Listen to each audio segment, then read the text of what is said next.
And with experts sounding the alarm on the faster spread of the virus, what should be done to prevent the anticipated holiday surge? Let's get the views now of OCTA Research Fellow, Father Nicanor Austriaco. Father Nick, thank you so much for joining us on the program. Wow, this is really very concerning. Over 2,000 new cases today. Could this further rise over the next week? Because a lot of people have just really gone back from the holiday season, and then you have the Black Nazarene Feast, which was a super spreader event. So good evening, Rico, and thank you for having me on your show. Just several things, first of all. So the last couple of weeks, we've had an artificial decrease in the number of cases because laboratories were on Christmas holiday and people were not going to get tests. So we only this week, we are going to be able to really ascertain the extent of the COVID wave next time. So we recorded 2,000 today. Now the question is whether or not we will be witnessing 2,000 on a regular basis over the next few days. This week is really the first time we will see the impact of the holiday social mixing. Yes. The Black Nazarene Feast, it will still be at least 1 or 2 weeks before we see if it was in fact a super spreader event. So Father, what are OCTA Research's reproduction rate projections? I mean, over the next week, and then when we see the impact of the Feast of the Nazarene event next week? So based on the projections that we made in December, we anticipate that the R is going to be gradually increasing all throughout January. As of yesterday, the R is already above 1 and it continues to increase. We just do not know how fast that R is going to increase. And again, when you're doing projections, it's very hard to include the effects of singular events like the Black Nazarene Feast. So that Black Nazarene Feast was not included in our projections. But overall, what we are anticipating is a gradual increase in cases per day over the weeks to come. Now remember, the last time we went into lockdown in the end of July, we had 4,000 cases a day. So if we have 2,000 cases on a regular basis, we are already halfway there.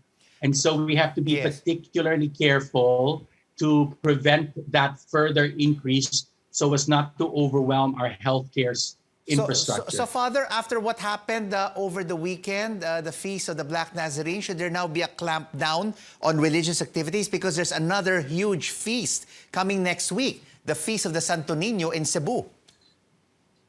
So I think there is a very large difference. So I am not familiar with any anticipated plans with regards to the Feast of the Santo Niño in Cebu. I know, for example, with the celebration of Our Lady of Peña Francia in Naga City last September, the LGU decided to prevent any large gatherings. So different LGUs are doing different things to respond to religious gatherings. But Father, when we spoke with Father Douglas Badong of Quiapo Church, he appealed to our viewers on this show and the public to stay home and watch the masses online. But there was still a throng of crowds that went to Quiapo Church. But can we not take this away from our kababais? Because we are all deeply religious. Isn't it difficult to restrict them to not attend these celebrations physically? Well, it's really interesting because I was reading a column in the Star today where one of the columnists was pointing out that so many of the people who attended the Black Nazarene Feast are the poorest of the poor. And in many ways, their visit to the Lord in this church, in this sacred church in the middle of Manila, is a sign of desperation. When you are making less than $200 a day and you have no idea when the pandemic is going to end, for them, this is a matter of survival. And so I think it's really important to keep, especially for me, to keep this in mind. And yet we must do all that we can to minimize the opportunity for the virus to spread. And so just like the parish priest, I'm going to ask Filipinos, the Lord knows where you are. The Lord knows the pandemic we are living in. And we can pray and ask for his blessing wherever we are, including in our homes. Especially if we tell him that we are doing this to protect our neighbors, especially our lolos and lolas. So basically, Father, what should be done right now for other future religious events or even mass gatherings? Because churches already allow people to go to church on Sundays or anticipated masses on Saturdays. Should they just be canceled altogether? Should there be a change of guidelines?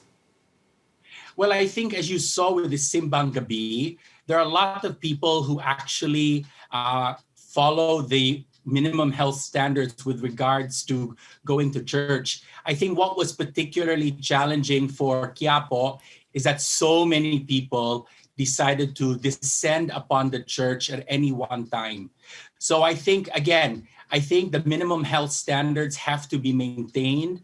And for the most part, for example, in the local church here in Las Piñas, where I'm visiting my mother, they're very good at maintaining the minimum health standards. They're very good at using alcohol at all of the entrances to the church. So there are things we can do to minimize spread of the virus, and we should continue to do that. Thank you so much for your insights and for joining us on The Final Word, Father Nicanor Austriaco from OCTA Research, who's also a visiting fellow, and he is based in the United States and is a molecular biologist.